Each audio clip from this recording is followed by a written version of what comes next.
Hi, I'm Diana. Hi, everyone. I'm Toria, and we are with the Human Community.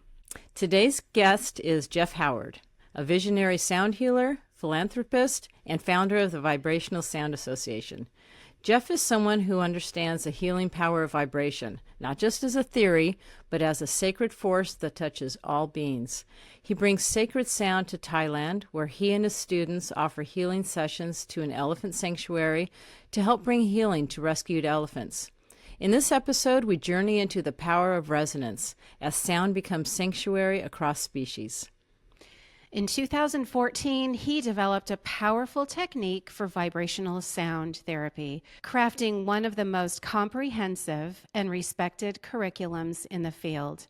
His work has reached hundreds of students across the country, including me, and earned accreditation from the National Certification Board for Therapeutic Massage and Bodywork. Whether guiding humans into altered states through sound or offering deep rest for beings of other species, Jeff reminds us that healing is vibrational and sound is the bridge.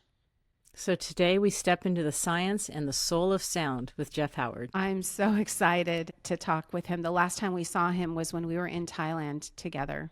That was a great experience. I love that. Yeah, I've got a lot of pictures to show everyone too, so that'll be fun. Let's go ahead and get started. That sounds great. Welcome, Jeff. Thank you so much for being here. It is great to see you, Jeff. Thank you, Toria and Diana. It's so great to see you. I haven't seen you both since Thailand. And anybody that's new to you two or new to the podcast, one of the ways that I recommend to people as they get into a new friendship or a new relationship is go travel with somebody, because you really get to know somebody really well. And so I really got to know you two really well over those 2 weeks, and we had just such a great time. So I'm so glad to see you again, and happy to be on your podcast. This is awesome. Oh, we had such an amazing time on the trip. We talk about it all the time. And I've got lots of photos and footage that I'll be sharing with everybody during this podcast. So we're just so grateful to have you on today. Yeah. I'm grateful for you both. Thank you so much. Thank you. So Jeff, tell us about your journey that led you to the Sound Healing Vibrational Sound Association and Silver Sky Imports. Yeah, so my journey is a little bit different than some people. I guess all of our journeys are different. But the way that I entered all of this, I had, when I was younger, I had a lot of stress, anxiety, pain, those types of things. And I would mask it in different ways. I would mask it personally. I would mask it through alcohol or drug use or different things like that. So I didn't really understand that I needed the healing that I needed at the time. So it was really kind of interesting. My journey starts with a friend of mine worked at an import shop locally in Lincoln, Nebraska, where I live. And at this import shop, they had beautiful items from all over the world, mostly Indonesia to India, some jewelry, some hand-carved Buddhas, some stones, and all sorts of beautiful things. And I always liked stores like that. I hadn't traveled very much, so it led me to be able to walk in there and you feel all that energy from all those different places around the world and the different craftspeople that have made these different objects. And so I was just really, really drawn to it. So my friend's working at this import shop, and I'm kind of looking around, and I see this bowl there, and he picks it up and he starts playing it. And in fact, I've got one right here. But he starts playing it around the rim, like a lot of people do, as opposed to striking it, and just getting this beautiful sound out of it. I don't know if that's able to come through on the microphone or not. Beautiful, yeah. And I was like, wow. I mean, it's like an instant Zen state that you feel with that sound. And so then, of course, he hands the bowl to me, and I start playing it with my young, confused energy, and you get a lot of kind of awfulness going around there, some different clangy sounds, some screechy sounds and things like that. And actually it was I bought that bowl that day, and it was partially I bought it because I loved the sound of it and it was so beautiful, but I also it was kind of a challenge for myself because I couldn't really play it, and if anybody's ever used a hand-hammered Himalayan bowl, they're a little bit more difficult than a crystal bowl to play around the rim, and so it's a little bit challenging for myself especially. And in fact, I took that bowl for like 2 weeks. I still couldn't master this same sound that he was getting out of it. And I took it to a friend's dinner party, and I was passing it around. And as I passed it around, everybody had this beautiful sound coming from the bowl, and it comes back to Jeff, and it's just terrible. And so finally, like a week later, I was able to get that sound out of that bowl. And part of the things that I now see with all of that, and my challenge that I had with that, was I was going too fast with the bowl. I wasn't centered myself. I was under a lot of stress and anxiety, so I was trying to like force it. And so this led to where my frustration actually played through the sound of that bowl when I first got it. And so I was able to get it to a place where I was able to now make that beautiful sound from it. So that all led me to a journey to Nepal, which was very, very interesting. It was my first time traveling to Asia, and so very, very far away. And Nepal is a very, very different culture than the U.S. here, and lots of just beautiful, wonderful people. So nice. Everybody there is so nice. The culture is just wonderful. I love everything about it. And on that trip, I wanted to learn a little bit more about the bowls, and I wanted to experience Nepal as well too. But I also wanted to bring back like a dozen bowls, a huge amount, which right now, just behind me, probably in camera, you can see I have at least a dozen just right here, not alone everywhere else in my house and at work, of course, as well too. But so those 12 bowls turned into where I ended up getting 50 on my way home. I like to buy things in bulk. And I didn't know what I was going to do with these 50 bowls, and didn't really know where my journey would end with this. But as I got back to the U.S., I gave some of those away to friends and family. And later on, I also found that some of those friends and family members were using them as change bowls or to put their keys in, which was kind of sad. But Yeah. But anyway, so it led me to a journey of kind of figuring out, well, how would I market these bowls? Like if I were to start a business or something. I've always had this entrepreneurial spirit to myself, and I've tried many, many different things. In fact, when I was younger, I would, mow lawns. At age 12, my grandparents gave us a computer. I was printing out business cards and made up a fake company and going around knocking on people's doors, trying to sell my lawn care service or landscaping service and things like that. And I sold baseball cards and, all sorts of different things when I was younger. And I always had that entrepreneurial spirit, but now I have these bowls, this product, and I was trying to think, well, like, what do I do with these? Can I turn this into a business? I'd kind of been looking for something like business to get into. I was really sick of working for other people, having them tell me what to do, and then also beyond that, me thinking that what they told me to do was wrong. And I guess the tables have turned now, so now my employees tell me I'm wrong all the time. But anyway, I discovered eBay at that time, which if anybody remembers back in the early 2000s, like 2001, eBay was this amazing new thing. The Sears catalog was going out. There was no more Sears catalog. And this online shopping, the first and biggest platform was eBay. And so I saw a couple dozen singing bowls on eBay, and I was like, well, maybe I'll try that. And I thought they all looked so lonely on there. They just had a picture and a description, and like you didn't really know what you were buying, what note of the bowl it was or anything. It was just a picture and a short description. So I figured out how to write a little bit of HTML code and include sound files with each one of those listings. And Smart. so that's really how I started, and I knew nothing about coding, and it's very simple if you look at the HTML to plug in a sound or whatnot. But I figured that out, and then started listing those bowls, individually recording them. I mean, at that time, you couldn't even get computer microphones that were professional. Most of the computer microphones were just this little stick that would come out, and it was just super cheap. It would come with your desktop package or whatever else. So I would take that little stick microphone and I would record a sound file of each one of them individually and then list those on eBay. And that's what really jump-started my business. I started it with just those first bowls, and then from those 50 became 100, and from the 100 became 200, and from 200 became 500, and now I've manufactured and distributed close to 250,000 bowls Wow. throughout 23 years.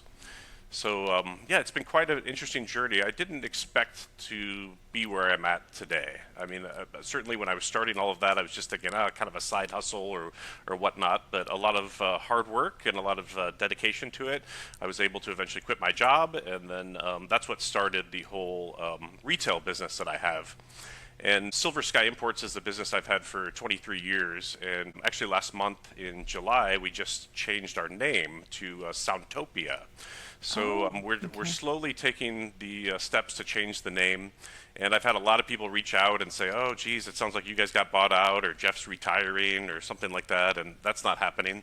But I've always felt this Silver Sky Imports kind of goes back to my roots of I like this whole import shop idea and everything else, but the sound is what I've always been drawn toward.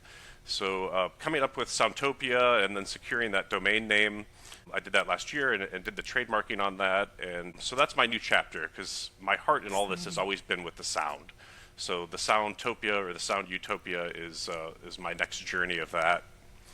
From there, in 2011, I was doing a lot of trade shows back then, and some of these were massage trade shows or spa trade shows or new age trade shows. And all these different people were a little bit different the way that they approached singing bowls, and they all loved the bowls. But as I went to these spa shows, spa professionals are so used to protocols. You know, they're so used to protocols of in their spa. You know, if they give a 50-minute massage, even if they have a massage therapist that's worked there or worked in massage for 20 years, they would give that person a specific type of massage or give them a specific protocol to use at their specific spa. So what I found with the singing bowls at that time was that as I sold to these metaphysical shows and new age shows, everybody would just use their intention. They'd use them for meditation. But the spa people really wanted to know, you know, how do I use this? What's the step-by-step protocol?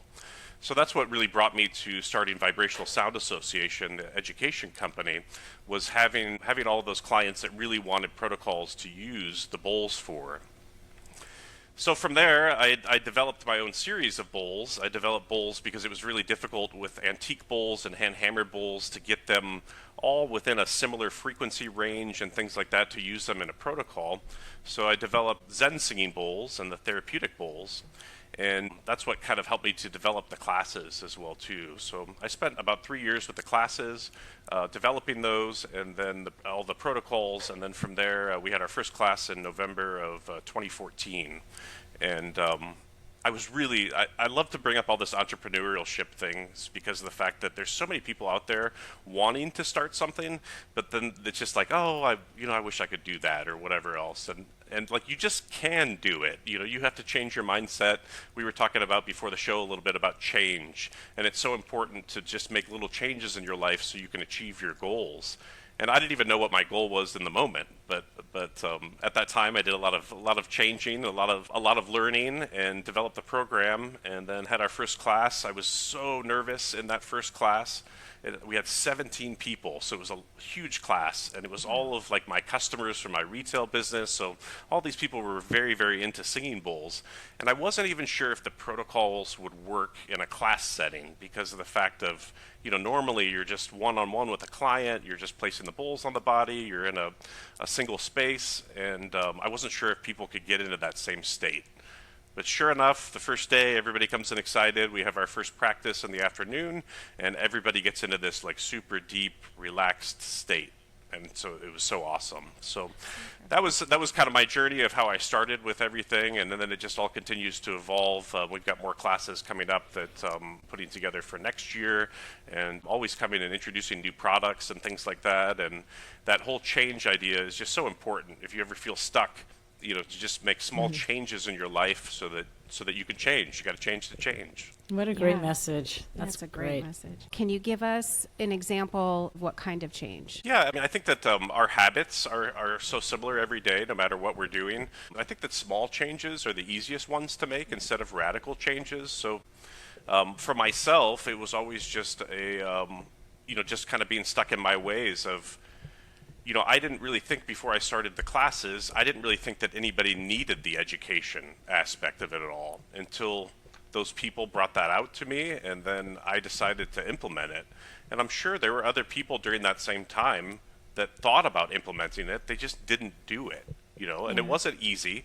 I stayed up late till 2 a.m. many nights, working on projects. I've got to work during the day to pay the bills and everything else, and had to stay up late to make sure that what I'm going for or what my goals are being able to be achieved. So I think really starting really small with changes in your life is really important.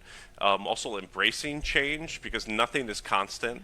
As soon as you feel comfortable, change will come get you, and make things uncomfortable for you. So to learn to embrace change, I think, is so important. Changes that we experience in life can be good and bad, and we have to embrace both. Because if we're sick and we're laying in the hospital, then the change of going from being sick to being well again is wonderful. But when it goes the other way, it's horrible. But we have to learn to embrace both, and like in the ebb and flow of the ocean. Absolutely. In life.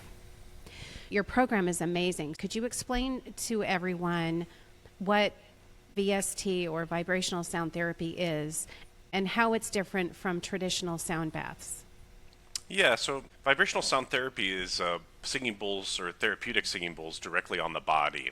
So basically the practitioner would place the bowls on different parts of the body in a sequence, and then ring those bowls. Usually we're striking the bowls as opposed to rim singing the bowls. I find that it gets clients into a relaxed state, easier to have the rise and fall of the sound. But the clients are receiving the sound in all sorts of different ways. I mean, you're receiving it on a physical level, so you're receiving the vibration. So thus the name Vibrational Sound Therapy. It's something that you actually can feel. If you've experienced a sound bath before, you've probably seen some people where they have all sorts of profound things that will happen, some profound shifts. Some people will go through altered states. When you have the bowls directly on the body, it's like a sound bath just for you, and it's so much more personal. I love this work. I mean, I love sound baths, don't get me wrong, but I love this work so much more because it's so personal between the practitioner and the client. And then beyond that, you two are the only ones in the room. So you also have this really personal energy exchange, which I think it's just something that we have lost a lot today in our society, where we're always like so busy and doing different things, and there's so much stimulation and things. So having that relationship between the client and the practitioner is really profound. It works on a physical level a little bit more than a sound bath would, because you're also just really feeling that vibration.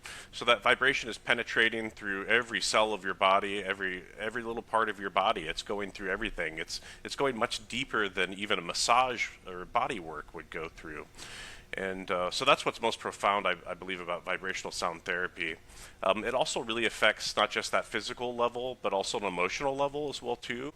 We have so many feelings that are stored in different parts of our body, and especially in this chest area here, we feel a lot of us will feel tightening there. We were talking a little bit about breath work before the show, using that to loosen it up. The vibration, though, will naturally just loosen that up, and we get profound effects even just in class. I recently did a study and just took 300 of our practice sessions from our new practitioners, and had their feedback of how their clients received the session, and we had them rate their pain, stress, and anxiety level on a scale of 1 to 10. That came in on average between the three of those, felt a 57% reduction from the beginning of their session to the end of their session. So it's very simple. I mean, it's a very simple technique. I mean, it's the same thing as a sound bath. I mean, I've heard people call that as adult nap time, which it can be too. And, I mean, there's probably room out there for a nap class, because we all could probably just use a quiet space to be able to rest and relax. But the on-the-body work is just so much more profound to me. I just love that personal connection you have with your practitioner, and then also the physical sensation of it. Because you get the sound, obviously it's traveling through the air, but you also get the physical sensation. What was really interesting was years ago, I went to a music therapy conference, and those people were a lot of fun. So they're using more traditional music as a therapy for people with all sorts of different illnesses. And I had this lady that came up to my booth, and she was in a wheelchair. She had been paralyzed from the waist down for 20 some years. And she's like, "Can I get on the table?" And I was like, "Absolutely. We're going to help you. We're going to help you get on the table." And so I gave her a very quick mini session, because we didn't have a whole lot of time. It was just about 15 minutes. But she got off the table and she was just in tears. And she's like, that is the first time I have felt my legs in over 20 years. Wow. And it was Wow. so cool to see that experience. So she got even a physical experience, even though she didn't actually have feeling in her legs. She could actually feel her legs through the vibration. So it does that just not only on a physical level, but also on an emotional level as well too. Clears up a lot of emotional things for people, because sometimes we go through so much in our life that we don't have a time to process that or to mourn through things. And so that happens all the time with clients, where they go through like an emotional release as well too. So it's very similar to a sound bath as far as you're getting the sounds, but it's just way more intimate, and then you're also really able to feel the vibration. And so that's on a physical level. And I would love to talk about what happens to the mind as well, because I know that it slows down the brain waves. Do you think those vibrations move through the subtle bodies of the human body? Yeah, absolutely. I mean, I think that our spiritual beliefs and our spiritual knowledge is so individual, so it's so hard to say that as a general group. You know, I've had some people that will go through that experience and they're like, "Oh my gosh, I saw colors, I saw all sorts of different things. I had visions." I've had other people that have had out-of-body type experiences and things like that. Some people that have felt that they're able to really feel their spirit and feel their spirit guides or their soul. So it's so individual on that level. So it happens all the time. And what I like to do myself is that I don't project my spiritual beliefs on anyone, and I really allow people to get from it what they get from it. Whether that's a client or whether that's a student, I really want them to go through that experience on their own. In fact, I try to, in classes, to kind of like not answer some questions until after they receive their first session, so that I'm not projecting that on them, because I think it's so cool for me to come from a neutral space and allow people to experience what they need to experience. Because a lot of the times, if people have expectations and they don't experience that, then they consider it a failure, when in Right. fact they're actually getting something on a different level. Absolutely. That's meant perfectly for them. And the effects that the people experience when they do this, long lasting, is it just a practice that they need to continue while maybe their body readjusts to that level of vibration? Yeah, I think it's just like anything. It's like if you want to be more healthy, you want a healthier body. If you go out today and take a walk, that's a great start, right? In your change journey of doing that. But that's not going to solve all of your issues, or that's not going to immediately make your body healthy, that one walk. So over time, you really need to practice this more. Now that could be with a practitioner, that could also be with your own personal meditation if you're looking for more spiritual or emotional aspects of it. But it is something that you need to practice. So the short-term effects are amazing. In fact, I coined the term sound stoned. I love that. I love that term. I mean, when somebody gets up off the table after a session, as they go super deep, I mean, they're just like a little bit out of their body. They're just a little bit way more relaxed than they were before. Sometimes, if you ask them a serious question, they wouldn't be able to answer you straight, because the fact that they're in a state of relaxation they're not generally used to in their life. So that can be really, really profound too. Can you explain to everybody what happens on a brain wave level when they're hearing the sound bowls? Yeah, the brainwaves are very, very interesting. There's been a lot of studies on this. I'm sure that a lot of your listeners have heard of things like binaural beats. Binaural beats is something that's been studied for, since the 1800s. It's really a long time that's been studied. And it's very interesting, the binaural beats, as I started studying it myself, is that you're listening to different sounds, and usually headphones are the way to listen to that, because you're putting one frequency in one ear and another frequency in another ear, and your brain is doing this kind of processing between the two frequencies. And when they first started this, as I started studying this, when they first started this, it was very interesting, because I was like, all right, well, where are the headphones in 1867 or whatever that was? So they actually used funnels back then. So they had really, really long funnels that they would use, and they would play tuning forks in each one of those funnels, and then those tuning fork frequencies would then come into each one of your ears. So it's very, very interesting how that all started. With the singing bowls, it's a little bit different than binaural beats. It's more of monaural beats. And the difference of that is you don't have the headphones to separate the sound. So as you're on the table and you have a singing bowl on the body, you're getting what's called a monaural beat. So those beats are actually coming through both ears. They're kind of leaking into the other ear as well instead of being completely isolated. So it's a slightly different experience with that. But the brainwave states are really interesting. You can, I don't know if you've noticed this with clients or not, but you can kind of see people kind of transition to different brainwave states. There's different things. You notice the body kind of sinks into the table a little bit more. You'll notice if somebody's hands are there, they'll start kind of twitching a little bit. Their fingers will start twitching a little bit as they go into the different brainwave states. And the breathing will change as well too. So it's very interesting. You can see those physical signs of it. So theta is where generally people go, is that theta brainwave state, where it's just a really, really relaxed state. And you know, even in sleep, sometimes we don't always reach these brainwave states, depending on our stress level and our quality of sleep and everything else too. And what's interesting is that with the sounds, it really helps to guide you into those states as opposed to you just naturally going there. And it's so amazing that you can get into those brainwave states in a room with someone else there just by listening to those sounds, you know, in the middle of the afternoon or whatever it would be. So yeah, the brainwave states are very, very interesting how that all works on the, not just the emotional body, but the physical body as well. Excellent. Well, let's talk about the Himalayan bowls. Now, these are hand hammered, correct? Most of the hand-hammered bowls are made traditionally in India and near to that country as well. So Nepal would be another one.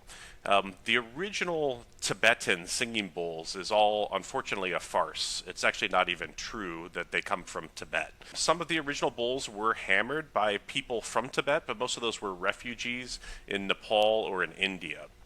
So that's another aspect of my business that I've constantly been seeking for, is this truth. Like, I love these stories. I love all of this. The Tibetans, you know, let's help the Tibetans with all this. I love all of that. The Tibetan culture is wonderful, but these bowls never came from Tibet at all. And what's very interesting about the bowls is that this is actually, traditionally, this is not a singing bowl in Nepal or India. Traditionally, this is an eating bowl. So they would actually use this to eat out of. So the ones that you see today that are called antiques, that have been around for 100 years or whatnot, those are all collected out of people's kitchens, literally. And today, when I collect antique singing bowls, I send a guy with a burlap sack full of brand new bowls and a pocket full of cash. He goes door to door in a village buying people's old kitchenware. If it sounds good, he'll buy it, trade them for new kitchenware and some money as well too. So that's how those bowls are collected today. So they're all also made out of bronze. It's also called bell metal bronze, which is copper and tin. Generally speaking, about 80% copper and 20% tin.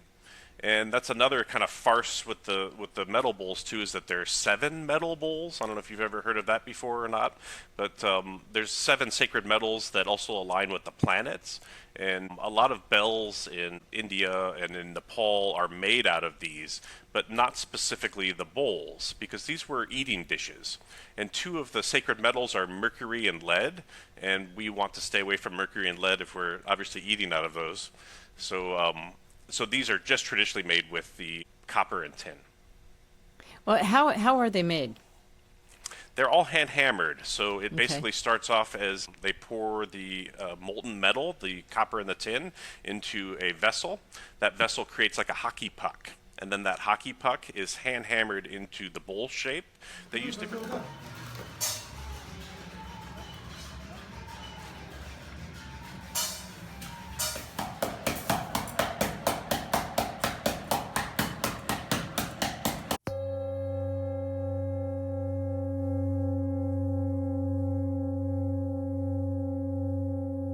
They use different molds. Some of them are made out of wood, but more modernly today, we're making them out of stone because the wood seems to give off a lot of smoke when you're using the wood. But most of those are made from stone. So if you imagine a flat stone that's got a bowl shape in it, and so you're taking that hockey puck, you're heating it up, and you're literally hand hammering that into a bowl. And it's more than just one person. That must take a long time. I It would does. imagine. It's a Yeah. lot of hard work, and it's a long time, and it's just like anything else. It's getting less and less popular for younger people to want to do this job. So it may be a lost art at some point in time. Certainly, 100 years from now, it may be completely a lost art of people doing this type of metalworking, because it is a lot of work to hand hammer the bowls. But the beauty of that is the overtones. That's what's so special about the Himalayan bowls, or the metal bowls that are hand hammered, is that as you're hand hammering those, every hammer mark is taking all of those atoms and scrunching them in a specific pattern in a specific way.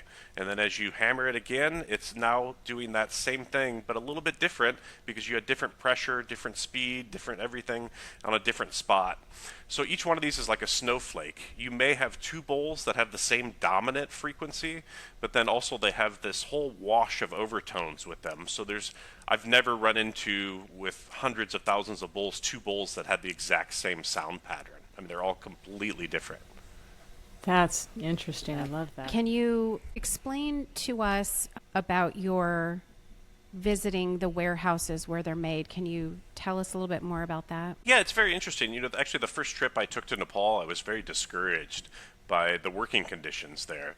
In fact, I had looked at a shop that was there that was, they were making carpets, hand making carpets. And these were just beautiful, beautiful rugs that they were making.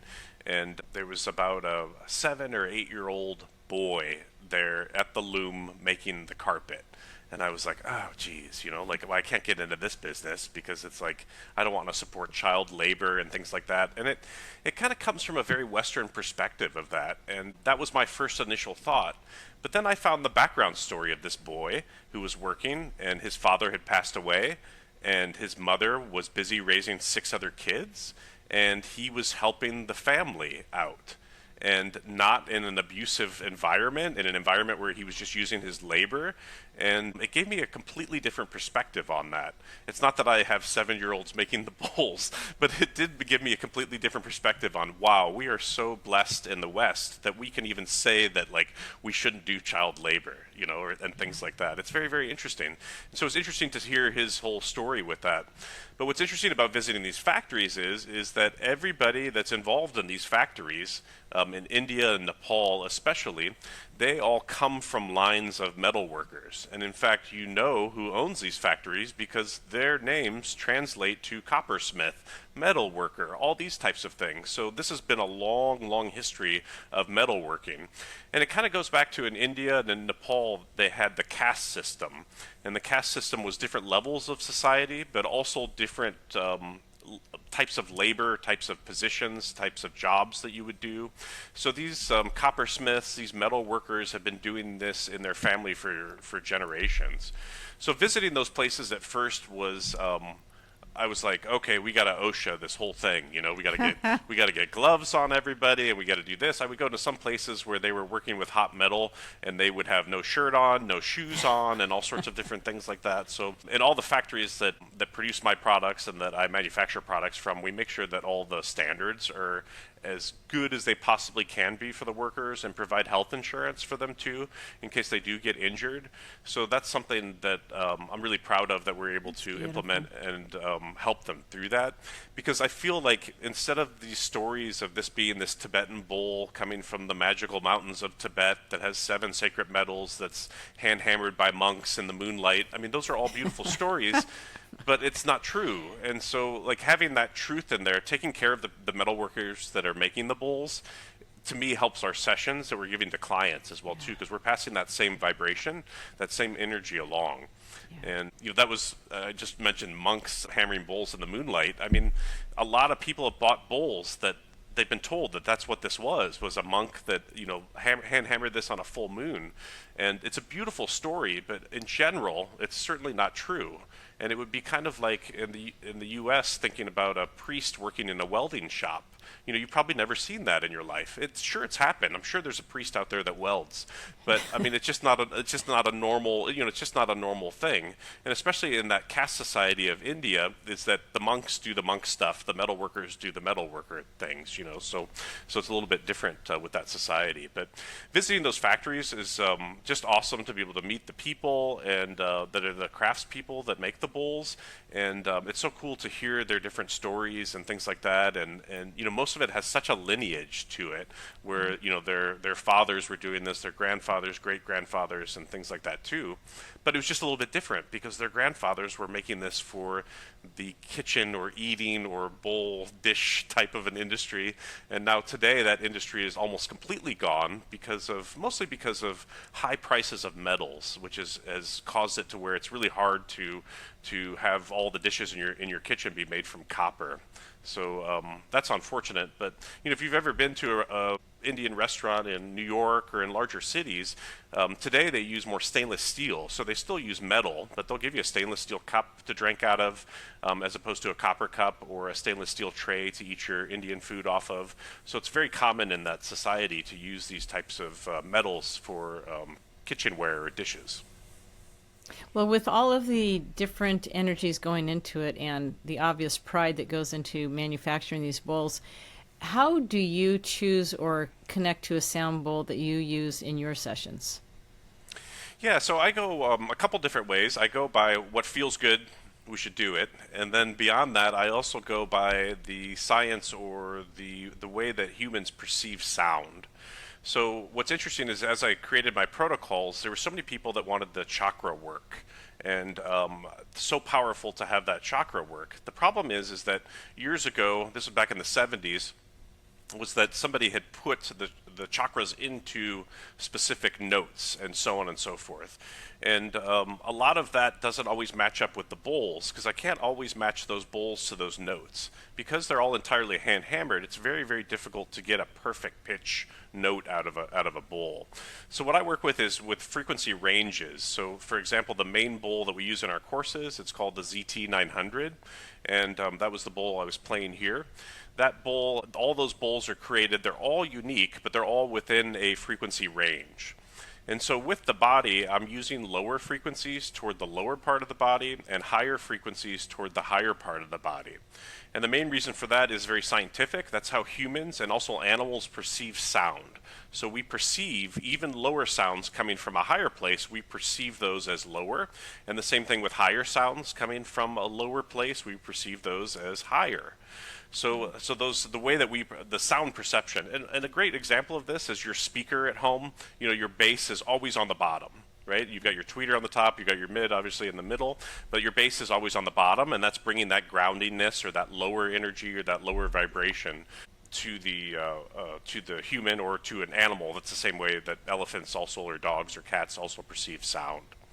So that's what I do on a scientific level. As far as what I'm picking for a client, it also is a little bit scientific, and then it's also a little bit about what feels good too in the moment and how their body is responding to that.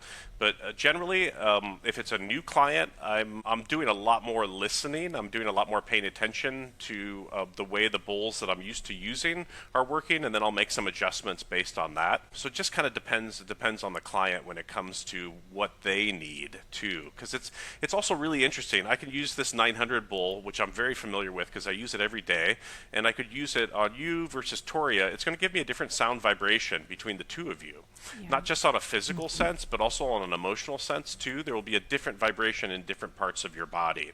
So you can also pick up a lot of difference in the subtleties of the sound and how the sound is working too. And sometimes maybe that bowl is just not working for Toria on a specific spot or whatnot, and I might change out or alter my session for that as well. So I try to use a little bit of intuition and then also use the whole science of how we perceive sound as well too, of how I choose my bowls to place them on the body. Beyond the techniques that you've taught all of your students, what are some of the sacred truths that you hope to pass on to the students? I think that on this physical and emotional level, vibration and sound affects all of us so differently, also so uniquely, and I've run into some people before where they're like, very skeptical of this type of work. Like, what is this? It's kind of hocus pocus and kind of, it's kind of different. And so I really try to focus on that whole emotional and physical level at first. As far as the whole soul connection too, though, but all of this is vibration. The whole connection with the spirit, the whole connection with the soul, the whole connection with all of this is vibration. The connection on a physical level is vibration. We're in a state constantly of vibration. If we're not in vibration, we're gone. Yeah. But actually, even when we're gone, our bodies that's left is still in a state of vibration. You can bring a stone, you could bring a mallet, everything is in some sort of state of vibration. So that's the way that I like to think about it, is that vibration touches everything, whether it's a spirit or a soul level or through emotions or through physical aspects. I mean, the same thing with the physical aspect too. I mean, that vibration, everything is in vibration. And you can feel that vibration from people on a physical or emotional level when they walk into a room. Like the first time you met me, you felt some sort of vibration with me. You might have known something about me or whatnot, but I gave off some sort of vibration. And we've had some people come into the room that give us a vibration that's like, oh, can I get out? Can I get out of this room? So Jeff, your work with the elephants is absolutely incredible. And Diana and I both were able to travel to Thailand with you. And oh my gosh, the work that we did with those beautiful, gentle giants was the peak of my lifetime. But I would love to hear how that all started. What was the journey that led you to Thailand? Yeah, so that all started with a dear friend of mine and also a customer of mine, Linda Chambers. She's out of Bozeman, Montana. She used to have a shop there called Dari Rasa Trunk Show. So she sold some of our bowls and some different sound products and all sorts of different things from all over the world. She grew up in Singapore originally, and so her heart has always kind of been in Asia and loved Thailand. She went to Thailand on vacation. And during her vacation, she visited one of these elephant sanctuaries. In fact, the one that we went to, Patara. And she visited that sanctuary and went through their regular program of the elephant daycare and had a chance to work with the elephants and was talking with the owner, and the owner was just kind of mentioning some different issues that they were having with some of the elephants that they had rescued. All these elephants that are in captivity, they have a completely different emotional feeling, obviously, if they've been in captivity a really long time, than an elephant in nature.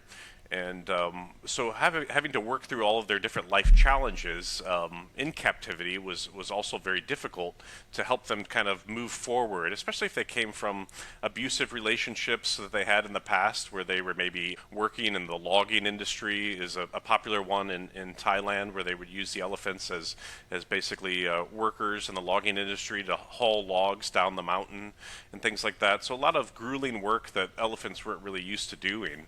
So a lot of their spirit was really not with them, even as they went to a more pleasurable place to live and were taken care of more and didn't have to do this type of back-breaking work and things. So they just ran into lots of different issues. And one of the issues that they were having at the time when Linda spoke with Pat was that some of the mothers were having an issue with the connection with their babies after the babies were born.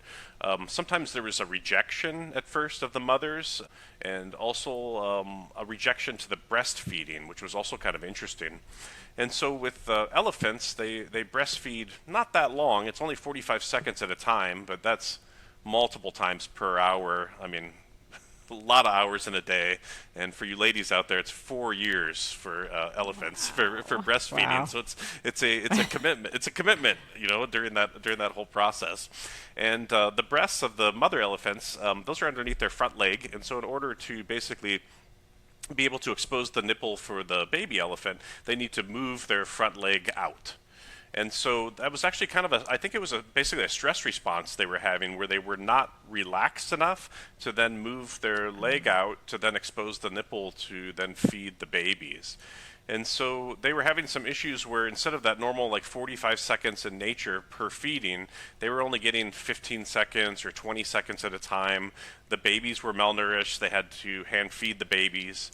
their first solution was, well, maybe it wasn't their first solution, but a solution they went to was actually using tranquilizers with the mothers. So they got the mothers doped up on tranquilizers, so then they would feel relaxed enough to then be able to breastfeed their babies. But then this kind of reminds me of American society, where you've got a mother that's now a drug addict, and now, of course, that's being passed down to the baby as well too. So that's not a very good solution. So Linda decided to try the singing bowls, and so she tried working with the mothers using singing bowls, and was able to, in just like a 15-minute session, get the mothers from that 15 to 20 seconds of breastfeeding all the way to the 45 seconds of nature, and then even go beyond to a minute and to a minute and a half, which is normally not even seen in nature. So it was very, very interesting. So it just created a vibrational shift. You could call it physically, you could call it spiritually, you could call it emotionally. It's probably a combination of all of those that it did for the mothers, and just got them into that relaxed state where they accepted the babies more, and then also accepted the fact that they were breastfeeding as well. So that's how it all started, was with Linda Chambers, and I thank her so much. It's so wonderful. She still goes back there and works with Pat. I know she's raised a lot of money for the sanctuary there too, so she's just done great work. And for many years, Linda told me, Jeff, you've got to go and experience this. And so since I traveled to Asia a lot, a trip to Thailand wasn't too far for me. So I don't know what year this was. This must have been like 2013 or something like that. Maybe 2015. But anyway, I went to Thailand, and I went and experienced the elephant caretaker program, which was so amazing. I mean, that's what you all got to experience on your first day there. And then after that, the next day, I met with the owner, and I had my bowls with me, and he wanted me to get to work, and I didn't know what I was doing. You know, I felt myself at the time, I was pretty good with humans. Elephants, this is the second day in my life that I ever got so close to these sometimes 6,000, 8,000, 12,000 pound beautiful creatures. And so he gave me a stressful situation and said, Jeff, do your work. And I'm like, oh, geez. So I start panicking, like grab my bowl. I got to calm myself down first. But it was very interesting, again, with this experience. I've always thought of thinking of circus animals or elephants in the circus, where it's just oh man, they're kind of maybe abused to do these tricks and things like that. And, I kind of have that in my memory in the back of my head. And so when I was first introduced to this elephant, the elephant had a chain on it, and the chain was so that the elephant would not leave the area. And they have to use those chains when they do different medical procedures. You can't have an elephant running off and things like that, but that chain was tough for me to see that at first, So that was something that I had to get through to also understand it, where that was needed in the situation. And the situation that was brought at that time was that they wanted to see if they were giving this elephant a medical treatment with the chain on, so they could keep it in one area. Let's say it was an IV, or they had to, work with their some sort of infection with a foot or something like that. They had to keep them in that area. They wanted to see what I was going to do with the bull to get them into that relaxed state as they were on the chain, which was actually, now that I think back, very good to see that this female elephant was uncomfortable with the chain, because you knew that she wasn't always on the chain. She had freedom all the time. But in this circumstance, it was she was uncomfortable. So she's shifting around. She's got one leg on the chain. And those beautiful big animals, they're so amazing that it's so powerful of an animal physically that I think it could just go off the chain. It could just break the chain. It could absolutely. It's so big and powerful. Even though that chain was, I couldn't break it, but I think the elephant probably could. But it was so gentle in its aspect of oh, I'm uncomfortable, but I'm just kind of shifting my body around this, and so on and so forth. So that was all just an interesting experience for myself. And then I took one of the larger bowls, this similar to this one here. We call this the 2000 bowl. That's my favorite. Yeah, so these are about 11 to 12 inches or so, and I just took the bowl, and I just started about 50 feet away from the mother and just struck the bowl. And as I said, I first had to calm myself down. And then every time I'd strike the bowl, I'd let the resonance go out, and I'd take a step further. And then I'd strike the bowl and take a step further. And then you could see my body relax more, you could see her body relax more, and then as I got close to her, she wanted to check me out and check the bull out, so she's got her trunk all over me, and sniffing me and then sniffing inside of the bowl and things like that. And then I let her do that, and then I just kind of continued. And so you could slowly see the shift. It was only about 15 minutes that it took to get her into that state where the shift was like I came very very relaxed because I came with the sound, and then I came very, very gently. And then using that sound and that vibration, I was able to use that as part of my communication with her. And her brain just followed those sounds. And you could see it in her eyes. And I'm sure you both experienced that when we were in Thailand, where you could see that shift in their eyes where they're just like, oh, that's nice. That's I'm getting like teary-eyed just remembering it. It was such an amazing opportunity. It's like, I can't even explain it. It's just seeing this beautiful, humongous animal just be so gentle. It's just, I'll never forget it. I'm like all teary-eyed I thinking think, about Jeff, it. you were present when Toria and I were with the elephant, and you just saw her eyes just glaze over. That was amazing. it's so cool. It's so Yeah. cool. And like in this work, working with humans, I say that I try not to tell people ahead of time what they're going to experience and stuff. But we have this communication with humans. We have this language that we can all understand. And whether things are really, really good or really, really bad, we can fall back on that communication beyond just our energy. But with the elephants, we don't have that. And it's with all animals, we don't have that. So it's so amazing to see this work with animals as well as with people without having that communication. Just like it was so amazing to see with that lady that was not able to feel her legs, to be able to feel her legs. Or I've had people that are deaf that I've given a session to before that just felt the vibrations through it all and were able to get into that state just with the vibrations without the sound at all. So it's just so cool to see that, especially with the animals. I mean, I love animals, and to have that connection with a 12,000-pound beautiful elephant. I mean, it's just so cool. Diana and I, we were able to experience it, like you said, but can you explain to everybody how you know that the elephant is relaxed and that they're enjoying it? Yeah, I mean, you see all different sorts of things. I mean, the eyes, you can see. Also, the way that the ears are relaxed. If an elephant is in stress, if you've probably seen some of these with the like wild elephants out of Africa, where they kind of come up onto an animal and their ears come out like this. Flapping, That's in stress, so they should have a very gentle flapping. Also, the tail too. You can see it in the tail. And then one of the most amazing things is the trunk, where you see the trunk get relaxed because the trunk is always active. It's like their nose. They're constantly sniffing. They're constantly checking out their environment. And to see the trunk go completely limp, and then beyond that, you see a change in the wrinkles in the trunk, which is also really cool. So generally, if you look at any pictures of elephants online, you'll notice the wrinkles are horizontal. But if they're in a really relaxed state, they become vertical. So the muscles actually relax enough in the trunk that you can see those changes in the trunk as well, too. We saw that a lot. Yeah, we did.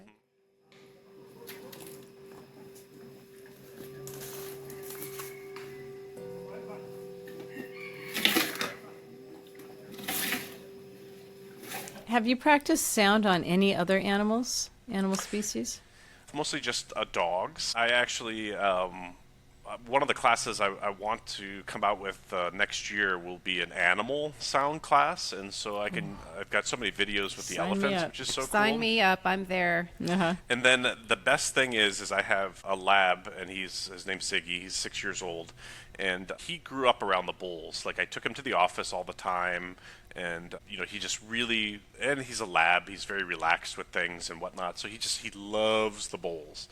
And I recently adopted last year a Bernedoodle, which is a little bit different than I the have a lab. Do you? Bernedoodle. Yeah. A little bit different personality than a lab. Very and hyper. Very, very hyper. And so it's so funny to watch him. I haven't taken him to the office because my wife takes care of the boys mostly.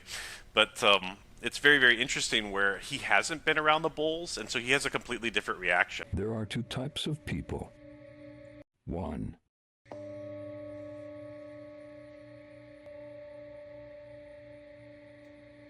two.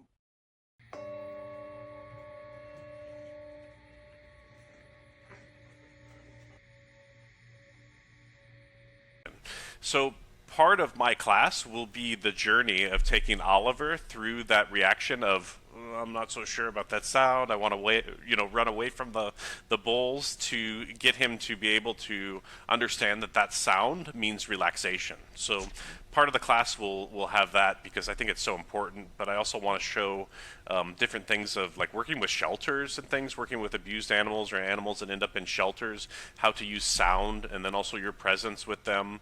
I've had some of my students work with horses and had amazing results with horses. I have a student in Saudi Arabia that worked with camels. So yeah, we've worked with all sorts of different animals with them, and they all seem to receive really, really well. In fact, actually better than humans. I mean, they get into that state quicker than humans do. Because they have no filters. That's right. They have no preconceived notions. Yep. They're not thinking about social media and Nope. cell phones. Yep, Exactly. they're just able to process those sounds and get into that state much quicker. Can you share with us your favorite memory working with elephants in Thailand?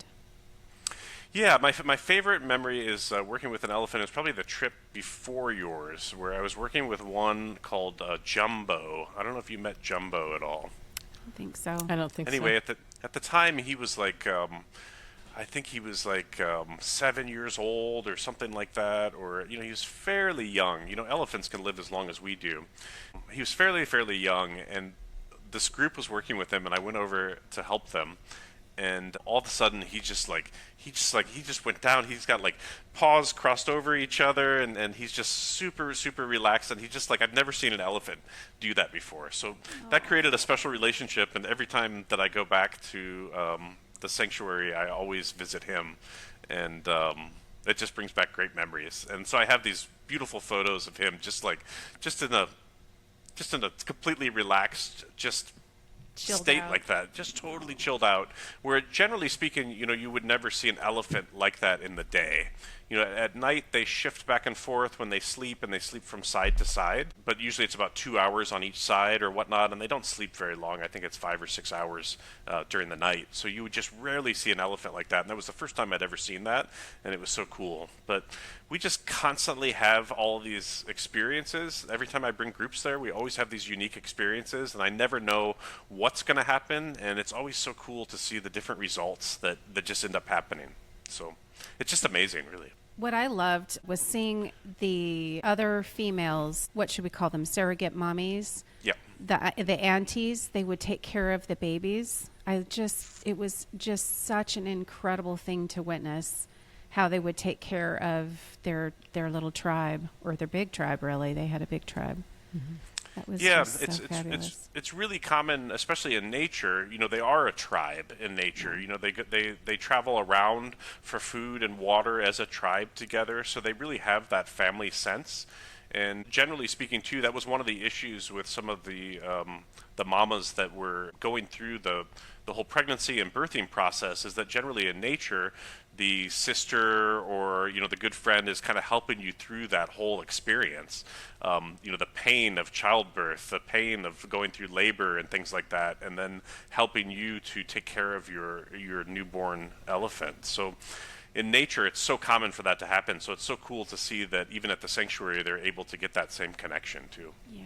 And when we were there were how many babies? There were like 4 babies, I think. Yeah, there was a lot.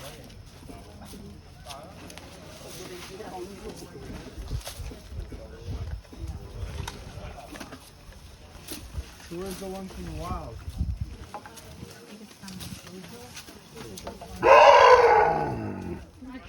I think there was 4. Yeah, that was incredible. They're wild. And the other thing, because I'm going to show some of the pictures, so I want to make sure everybody understands that elephants, and Jeff, you could probably explain better about their eyes, how they love petting their eyes. Mm-hmm. Yeah, absolutely. They just, I think that part of it is like that as they've kind of come to this connection with people, even if it's through these environments that were not as good in the past, they have this kind of physical connection with people over time, and so they love to be touched. I mean, especially over the eyes, you can just see it. They're just like, and they have the most beautiful eyelashes. Eyelashes? They do. The Yeah. eyelashes are just like so gorgeous. I mean, any Yeah. woman would die for these eyelashes. Yeah. They're just, No mascara, yeah, they're super long. they're just gorgeous. So I thought I would mention that because I'll be showing some pictures of, of us touching their eyes and stuff. So I want to explain why we're doing that. Yeah. Yeah, I mean part of that is kind of adding touch to the relaxation of the sound and the vibration. Adding that touch to it. I always, as I'm getting closer to an elephant and as they get into that relaxed state, I think that just either stroking their eyes or stroking their face or something on their body pass my energy onto them too, and then obviously they like it because they're just like, oh, they need more of that. Absolutely. Well, also when we were in Thailand, we had the pleasure of visiting the Bon Pong School. I hope I'm pronounced that correctly. Yes. Can you explain to everybody about that and any other of your philanthropy efforts? That school was absolutely. amazing. The kids there was so much fun It to was be so much around. fun. Yeah, I really started the philanthropy projects after the earthquake in Nepal over a decade ago. I mean, it really, really struck that country in a really bad way as far as, so many buildings collapsed. A lot of the kids that were going to different local schools and things, they were unable to go to school because the buildings were completely gone, just bricks and piles of rubble. I think that I really started to do that philanthropy and really started to talk about it probably about 10 years ago. Before, I didn't really like to talk about it because I didn't want to be like, oh, okay, this is what I'm doing and whatnot. But I found that as I talked about it, that I actually was able to help more because people would give donations and they would help out.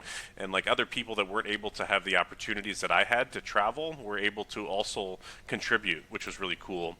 So there's also a couple schools I work with in Nepal, and one of them we were able to rebuild an entire building for them with funds of just, this was just for my retail business of selling the bowls, and it was just so awesome. And after we finished that project, I came back to the school, and the whole school, like they were supposed to be out of class that day, but they brought all the students to come and greet me, and then they put on like a 3 to 4 hour performance for me. Wow. And it like reminded me of being a kid. Like you do these little musical performances, and so they did like traditional dances, and then they did. Sweet. These like 3 little boys did beatboxing. They're doing this beatboxing thing and things like that, and so it was so magical. And so I think that you have to take care of yourself first. You have to make sure that you're taken care of first. So many of us want to give, and we don't take care of ourselves. But as you're taken care of, to be able to do those types of projects or to be able to help people, as opposed to even just writing a check, to be able to go and physically help. I was able to go and take that money and actually give it to the school and not give it to some charity that the school would have gotten just 10% of it. And the same thing with Thailand. After I started doing a couple years of those Thailand trips, I was like, we have to add something to this because we're going and kind of taking so much from them by going and visiting the elephants, and then also just the experience that we have with the beautiful people of Thailand, that we have to give something back. So we chose that school to help, and a lot of those kids are all hill tribe kids that come from outside the community.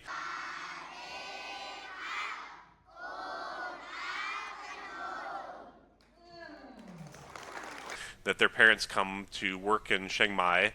So a lot of them are just very, very poor families, and we were able to help them with some, I forget the year that we went there with you all. I think we gave them some different playground equipment and some computers and different things like that for the school. So I think it's so important to give back as you are blessed, and I'm certainly blessed by this whole journey. And to be able to help some kids in Thailand and in Nepal, it's so awesome to do that. Direct giving is so great. And they're That very, was very so grateful fun. for it. They show their gratitude, and that was fun when we did the tie-dye with everybody. That was fun. Yeah, I love that. The tapestry that we made, the tie-dye, and then they gave us that little packet at the end with the tie-dye in it, and it smells so good. I still have it. I don't I know do what too. they put in it, but it was like lavender or something. It smells so good. It's just such an incredible experience seeing all those beautiful little children. Yeah, all of those, like even the dyes they use for the tie-dye, those are all natural. So Yeah, there could they- be, there could be some lavender in there. There could be all sorts of different flowers or different herbs and things like that to give it those different colors. Yeah. Wow, Jeff, you've blessed. I can speak for myself, and I know Diana feels the same way. You have blessed us so in so many ways with this beautiful trip that we went on with you.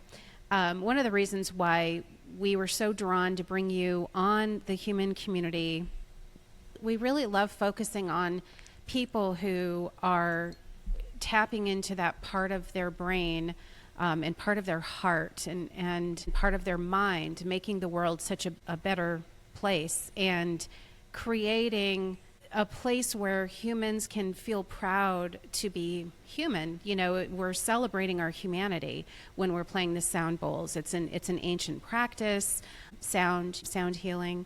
And in this time of artificial intelligence, when it's on the rise and a lot of people are scared, what do you think about artificial intelligence, and how do you think it's going to change ancient practices like sound healing? Yeah, I found that a really interesting question, and I knew you were going to ask that. So I wrote something, and I didn't get a chance to memorize it, but No, that's fine. I feel that we're living in a time where artificial intelligence is becoming deeply woven into our daily lives. I mean, we're finding that everywhere. It's just starting. Had my alarm at work go off, and I called ADT last week, and it was all talking to just a computer and not a person anymore. Yeah. So I think that it's a question that we need to ask ourselves today. Like, what makes us human? Like what is the difference between us and AI or computers or whatever that would be? And to me, sound healing is a deeply human and deeply ancient practice. I mean, it's based on presence, intuition, connection, and resonance, and things that come from us and not from code. And I think that that's one of the biggest differences is that, when I work with somebody, I'm not just offering a sound, I'm offering a relationship. And it's scary to see that, like, even people already have had, like AI girlfriends and things like that. And it's almost sad to me, to see that like that's where some people are getting that connection that we should get from humans, because no algorithm, no AI can replace this human connection that we have. And so I think of it as two ways. I think of it as really, really positive for the future. I really do think it's positive. I think it's something that can be used as a tool. Even, when the calculator first came out, I think that there were a lot of people that are like, "Oh, you got to do math the old way." You gotta be able to do all those types of Those things on little your beads, own. the That's bean right. counting. Yeah, the bean. Oh, those beans! They're ruining this technology. It's ruining everything.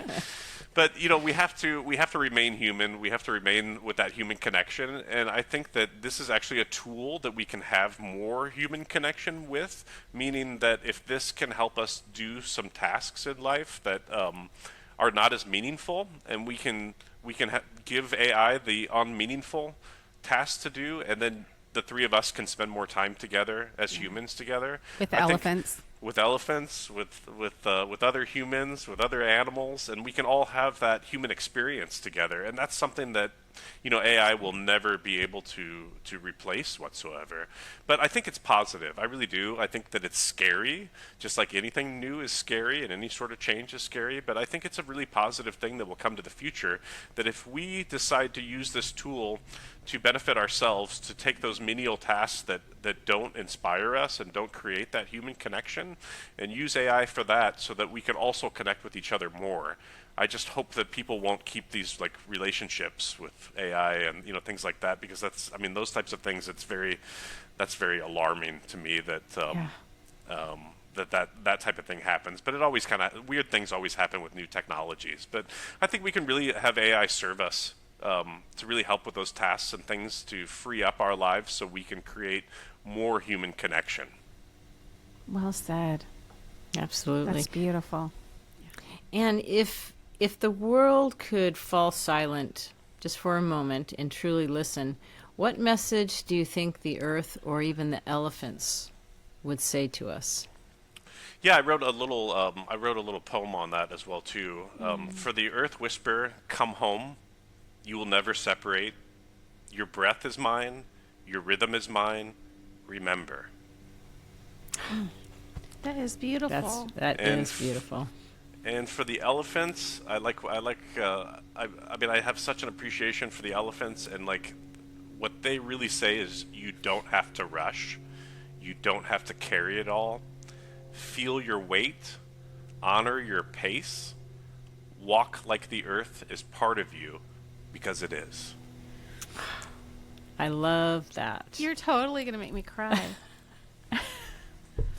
That And is so beautiful, Jeff.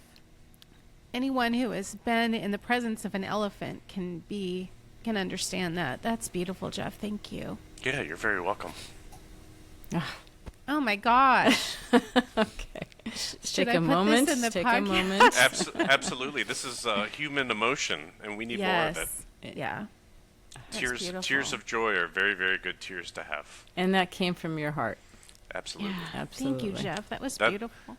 That is what it takes to be human in our human community. And I love the name of your podcast. I love everything you ladies are doing, and I congratulate you for going out and starting this, because a million other people have talked about starting a podcast, and you two did it. So Thank you. congratulations to you. Thank Thank you. you. Thank you for being here. We appreciate you so much. Before we let you go, let me wipe my tears. Can you let everybody know how they can find you? We'll put your website up. How they can find you, what's your upcoming events and efforts, classes and all your goodies. Yeah, so for retail products, if you're interested in even just looking around, our website has over 10,000 different sound therapy instruments. You can listen to all of them online and compare them, and it's just a great, cool thing to even just go on there, even if you don't buy anything, just to check it out. So that is formerly Silver Sky Imports, but you can go to soundtopia.com or silverskyimports.com. We'll take you there. I also created a coupon code for your listeners, too, so if they do buy any products whatsoever, I'll keep that active for 2025, so as long as you order by the end of the year. If you Thank use you, Jeff. Human, yeah, you're welcome. Human 15 in the checkout will get you 15% off. Nice. Yay. And like I said, we've got just tons of different sound therapy instruments if you want to check those out. And then vibrationalsound.com or vibrationalsoundassociation.com will take you to our educational website. And we've got classes all over the country happening. We do kind of a hybrid class now where we do 3 days live, and then 25 hours will be online. So you get kind of be able to study on your own, but then also get that human connection as well too. And then we also have classes that are just online if you're unable to make the live classes. So I also have a coupon code for that too. It'll be Human100, gets you $100 off of a certification class as well too. So Human 100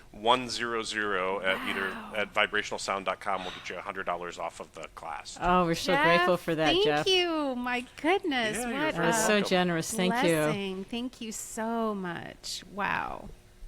Wow, that's a surprise for us. Thank you. Thank you. Thank you. No problem. I really appreciate you two having me on today, and I think we could probably talk for another 5 Yes. hours. Oh, yeah. Definitely. I love it. This has been so beautiful. Thank you. It's been so emotional for me because I'm going to start crying, but I am so honored to be your student, and I'm so grateful for your teachings and all the adventures that you have blessed me with. And I'm just so appreciative of you and all the things that you do in the world and for the elephants, and I'm grateful. Thank you.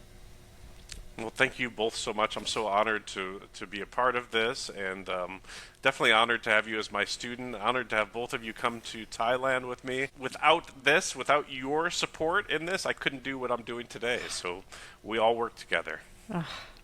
Oh, my goodness. Okay. Thank you. So thank you so much, Jeff, for taking time out of your day to share your knowledge and your heart and your soul. We love Absolutely. that. Thank you all. Okay. And I'm happy to come back again sometime after We would love you that. get a chance to cycle through some more guests and things too, because we have so much more to talk about. Absolutely. Yes, we do. I love yeah. that. And I love there's that. there's a trip coming up in our future with you because I know Yes. you go to different places, not just Thailand. So we'll be back. We were talking about that. We were talking Yeah. about that. We'd love to take another trip with your group. Yeah. For sure. Cool. We'd love to have you. Oh, good. So Well- make sure, everybody, that you go to our website and check out the workshops that we're offering. Thanks for everyone. And don't forget to share and like and subscribe to this podcast. Good. All right. Thanks again, you, Jeff. everyone. And we'll Thank see you you, again Jeff. soon. Sounds good. Thank you, ladies, All right. and thank you all. Namaste. All right. Have a great day. Namaste.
you